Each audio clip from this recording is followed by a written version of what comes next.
ആരോഗ്യത്തോടെ ഇരിക്കാം. മികച്ച പരിചരണം ഞങ്ങളുടെ ഉറപ്പ്. Shoranur medical trust, Shoranur. ഒറ്റപ്പാലം സുന്ദരയ്യർ റോഡിൽ വയോധികയുടെ കഴുത്തിൽ നിന്ന് മാല പിടിച്ചു പറിച്ച കേസിൽ 2 പേർ പിടിയിലായി.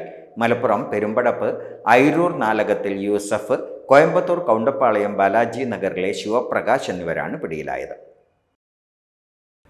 മറ്റൊരു മോഷണക്കേസിൽ തമിഴ്നാട് പോലീസിന്റെ പിടിയിലായി റിമാൻഡിൽ കഴിഞ്ഞിരുന്ന ഇരുവരെയും കോടതി മുഖേന കസ്റ്റഡിയിൽ വാങ്ങി ഒറ്റപ്പാലത്ത് തെളിവെടുപ്പിനെത്തിച്ചു. പിടിച്ചുപറി നടന്ന സുന്ദരയ്യർ റോഡിൽ ഉൾപ്പെടെ തെളിവെടുപ്പ് പൂർത്തിയാക്കി. കഴിഞ്ഞ ജനുവരി 21 വൈകിട്ട് 4ഓടെയായിരുന്നു പിടിച്ചുപറി. മാല റോൾഡ് ഗോൾഡ് ആണെന്ന് തിരിച്ചറിയാതെയാണ് കണ്ണിയമ്പുറം സ്വദേശിനിക്കു നേരെ അതിക്രമം. ബൈക്കിലെത്തിയ ഇരുവരും മാല പൊട്ടിച്ച് ഇതേ ബൈക്കിൽ രക്ഷപ്പെടുകയായിരുന്നു. വീട്ടമ്മയുടെ പരാതി പ്രകാരം നിരീക്ഷണ ക്യാമറ ദൃശ്യങ്ങൾ ഉൾപ്പെടെ ശേഖരിച്ച് ഒറ്റപ്പാലം പോലീസിന്റെ അന്വേഷണം പുരോഗമിക്കുന്നതിനിടെയാണ് ഇരുവരും മറ്റൊരു കേസിൽ കോയമ്പത്തൂരിൽ പിടിയിലായത്.